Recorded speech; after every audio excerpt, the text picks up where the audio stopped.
할렐루야. 오늘은 요한복음 19장 1절에서 13절의 말씀을 가지고 오늘 빌라도가 얼마나 고민을 하고 있는지, 그 빌라도가 하는 그 고민을 통해서 나는 어떻게 이 고민을 해결하는가 라고 하는 문제를 오늘 성경을 통해서 확실하게 해결함을 받기를 주님의 이름으로 축복을 드립니다. 성경은 우리의 인생에 가는 길을 정확하게 알려줍니다. 그리고 오늘 이 말씀을 통해서 그렇게 고민의 문제를 이렇게 해결하면 되는구나 라고 하는 확신을 갖고 돌아가게 되기를 주님의 이름으로 축복을 드립니다. 자, 오늘 본문의 세계로 한번 들어가 보기를 원합니다. 오늘 요한복음 19장 6절에 보면, 자, 빌라도가 고민이 충만합니다. 대제사장들과 아랫 사람들이 예수를 보고 소리질러 이르되 십자가에 못 박으소서, 십자가에 못 박으소서 하는지라. 빌라도가 이르되 너희가 친히 데려다가 십자가에 못 박으라. 나는 그에게서 죄를 찾지 못하였노라. 그렇게 말합니다. 자, 너희가 친히 데려다가 십자가에 못 박으라. 나는 죄를 발견하지 못했다라고 이야기하는 거거든요. 발견하지 못했대요. 알아서 하라 그러는 거예요. 그러니까 이 대제사장과 사람들이, 아니 우리가 뭐 죽일 수 있는 권한이 있다고 하면 우리가 하면 되는데 지금 너희들의 속국으로서 있으면서 이 사형의 권한, 사람을 죽일 수 있는 권한이 너희들에게 있고 우리들에게는 없지 않냐라고 하는 거예요. 그러면서 이야기를 하는 거죠. 12절 13절이에요. 이러므로 빌라도가 예수를 놓으려고 힘썼으나 유대인들이 솔리질러 이르되 이 사람을 놓으면 가이사의 충신이 아니니이다. 무릇 자기를 왕이라 하는 자는 가이사를 반역하는 것이니이다. 그러니까 빌라도가 예수를 놓으려고 아주 힘을 썼대요. 그런데 유대인들이 막 소리를 지르는 거예요. 압력을 가하는 거예요. 그래서 만약에 이 사람을 놓으면 가이사의 충신이 아니다. 왜냐고 하면 자기를 왕이라고 하는 자는 가이사를 반역하는 자가 아니냐? 그런데 너가 그걸 묵과한다고 하면 너는 문제가 있다라고 하는 거죠. 자, 빌라도가 그 말을 딱 들으니까 기가 차는 거예요. 13절에 빌라도가 이 말을 듣고 예수를 끌고 나가서 돌을 깐 뜰 히브리 말로 가바다에 있는 재판석에 앉아있더라. 그렇게 말하는 거예요. 그리고 재판석에 앉아서 있는 거예요. 자, 빌라도가 얼마나 많은 고민을 될까라고 하는 거예요. 자, 여러분은 어떻습니까? 여러분들은 새벽기도 다 나오시는 분이잖아요. 그러니까 고민이 하나도 없으시죠. 뭐 새벽기도가 습관인데 무슨 고민이 있겠습니까? 그렇죠? 뭐 고민이 있다 할지라도 더 기도로 다 풀어버리니까 고민이 없는 것 같아요. 그렇죠? 최소한 우리 교회에 나오는 여러분들은 고민이 없어요. 그런데 여러분 새벽기도를 나와도 여전히 고민을 하고 살아가는 그런 사람들이 다른 교회는 있다고 이야기를 들었어요. 그래요. 새벽기도를 나와더라도 또 내가 참 직분자로서 살아가면서도 불구하고 여전히 고민하고 살아가는 거예요. 새벽기도는 새벽기도고 고민은 고민이라는 거예요. 그냥 변화가 없는 신앙생활을 하는 사람이죠. 교회는 다니지만 하나님이 그 바쁘신 하나님이 그 능력이 내에게까지 미치겠나라고 생각하는 거예요. 설마 하나님이 나에게 뭘 하시겠나라고 하는 그런 생각. 그냥 하나님은 하나님이고 내 마음 편하라고 예수 믿는 건데 고민까지 해결해야겠나 하는 그런 생각을 가지고 살아가는 사람들이 있다라고 하는 거예요. 여러분, 세상을 살아가면서 아주 긍정적인 사람이 있는가 하면 또 고민을 달고 사는 사람이 있어요. 여러분, 고민을 달고 사는 사람들 주로 어떤 사람일까요? 한번 생각해 보기를 바랍니다. 여러분, 고민을 달고 사는 사람들은요, 완벽주의자가 되게 많아요. 완벽주의자. 그러니까 완벽하지 않으면 다 문제가 되어지는 거죠. 두 번째는요, 아주 지나친 걱정과 불안감이 이렇게 달려있는 사람이에요. 만약에 여러분 생각에 어떤 일이 생기면 나에게 이런 일이 일어나면 어떡하지? 만약에 자꾸만 그런 생각이 들고 걱정이 되어진다고 하면 고민을 많이 하는 사람이죠. 또 하나는 뭐냐고 하면 이 선택적 장애가 있는 사람들. 이 선택적 장애가 있는 사람들. 그럼 왜 그래요? 내가 이것을 선택하면 뭔가 또 다른 하나를 잃어버릴까 봐 걱정이 되거든요. 그러니까 이 두 가지 문제를 들고 잘 고민하는 거예요. 그러니까 고민 많아요. 선택하기는 힘들어요. 이 선택적 선택 장애가 있는 사람은 참 힘들어해요. 그리고 네 번째는요, 타인의 시선을 많이 의식하는 사람들. 자기 생각이 주관이 뚜렷하지 못하니까 자꾸만 타인의 시선에 자꾸만 관심을 갖게 되어지는, 그러니까 문제가 일어나는 거죠. 그리고 현재는 아무 일도 안 일어났어요. 근데 과거의 일에 집중하는 사람들이 있잖아요. 그런 사람도 고민이 많은 사람, 고민을 달고 사는 사람이에요. 그리고 신앙적으로도 하나님 앞에 맡기라, 하나님이 맡기라고 그렇게 이야기하는데도 하나님 앞에 맡기지 못하는 사람들이 있잖아요. 예, 그런 사람들이 고민을 달고 사는 사람이에요.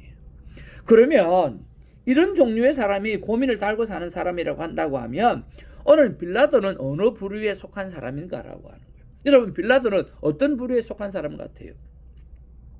저는요, 선택적 장애가 그에게 있었을 것 같아요. 또 하나는 뭐냐고 하면 타인의 시선을 많이 의식하는 그런 사람이 빌라도였을 거예요. 이것 때문에 그는 고민이었었고, 또 이 고민을 잘못 오늘 선택함으로 말미암아 오늘도 사도신경을 통해서 빌라도의 이름이 올라가서 예수를 판자라고 그렇게 저주의 존재로 그렇게 드러나는 거거든요. 그러니까요, 빌라도는 이 선택 장애가 있는 것 같아요. 그리고 타인의 시선을 너무 많이 의식한 거예요. 그래서 잘못 선택함으로 말미암아 오늘 큰 문제가 일어나게 된 거죠. 자, 그러면 이 문제를 성경에서 빌라도처럼 해결하지 아니하고 오늘 좋은 방법으로 해결한 사람은 없었는가라고 하는 거예요. 여러분, 있지요. 왜 없어요? 성경이 답이 없는 게 어디 있어요? 사람 사는 이야기인데. 여러분, 아브라함 말입니다. 100세의 아들 하나님께서 아들을 주셨잖아요. 100세의 아들 낳아서 얼마나 귀합니까? 근데 그 아들을 하나님이 바치라 그러잖아요. 그러니까 이 엄청난 고민이 생긴 거예요. 예? 하나님의 말씀에 순종하면 아들을 내 손으로 죽여야 되잖아요. 하나님의 말씀에 순종하게 되어지면 아들을 잃어버려야 되잖아요. 100세에 낳은 아들인데, 그렇잖아요. 그런데 오늘 아브라함은 뭘 선택합니까? 그래요. 딱 하나, 하나님 말씀 순종하는 거예요. 됐지? 그거밖에 없는 거예요. 여러분, 모세는요, 가만히 있으면 애굽의 왕자예요. 그렇잖아요. 그런데 하나님의 말씀이 뭡니까? 이스라엘 백성을 구원해내라는 거예요. 그러니까 그 두 문제에서 고민이 되는 거예요. 가만히 있으면 왕자, 편안한 삶이에요. 안락한 삶이에요. 그런데 이스라엘 백성을 구원해내기 위해서 오늘 순종하게 되어지면 그 모든 것을 다 잃게 되어지는 그런 일들이 일어나는 거죠. 그런데 무엇을 선택합니까? 그저 하나님 말씀 앞에 하나님 말씀 순종하잖아요. 그렇지 않나요? 여러분, 다윗은요, 다윗이 그렇게 사울에게 쫓겨서 고난이라는 고난을 얼마나 많이 당합니까? 시편에 보시면 대부분의 탄원시가 다윗이 쓴 거잖아요. 그렇잖아요. 그렇게 힘들었어요. 그런데 사울을 죽일 수 있는 기회가 주어진 거예요. 그런데 안 죽이잖아요. 왜 그래요? 죽여버리면 얼마나 편하겠어. 그런 고통 이제 안 당해도 되니까. 그런데 사울도 하나님이 선택한 사람이라는 거예요. 그러니까 뭐 어떻게 할 수가 없고 하나님이 하신 일에 대해서 그냥 믿음으로 맡겨버리게 되어지는 거죠. 여러분, 그 결과가 어떻게 됐습니까? 하나님의 마음에 가장 합한 사람이 다윗이 되어진 거죠. 그리고 이스라엘 백성 가운데 가장 추앙받고 존경받는 데이빗, 바로 그렇게 데이빗이 되어진 거죠. 다윗이 되어진 거죠. 놀라운 일이죠. 그것뿐만 아니라 여러분, 에스더도 마찬가지. 죽으면 죽으리라. 왜 왕비가 되어서 그냥 입만 다물고 있으면 편하게 살 수 있는데 왜 죽으면 죽으리라고 결단해서 이스라엘 백성을 구원하려고 그렇게 했겠느냐라고 하는 거예요. 하나님 앞에 순종하고 하나님 앞에 그 일이 자기 일이라고 생각하는 거죠. 편한 것을 선택한 게 아니라 순종을 선택한 거죠. 그랬을 때 어떤 일이 일어났어요? 여러분, 달라지는 일이, 놀라운 일이 일어나는 거죠. 예수님은요, 더욱더 확실하게 합니다. 가만 보니까 이 십자가는 아무리 나이가 지러 왔지만 이 십자가에 이 죄가 1도 없는 분이 이 모든 죄악을, 인류의 모든 죄악을 다 지고 넘어가려고 하니까 쉽지가 않은 거예요. 하나님 앞에 진솔하게 내어놓는 거죠. 그런데 예수님의 마지막 결단은 뭐냐고 하면 그럼에도 불구하고 아버지의 뜻대로 하라는 거예요. 아버지의 뜻대로. 결론을 말해서 우리는 하나를 선택하면 또 하나를 잃어버릴까 봐 걱정을 합니다. 마치 빌라도처럼 진리와 진실을 알고 있지만 진리를 선택하면 권력의 문제가 생길 것이다라고 하는 그 고민을 하고 있다라고 하는 거죠. 우리는 전능하신 하나님의 시선이 나에게는 없을 것이라고 생각하는 경우가 많이 있어요.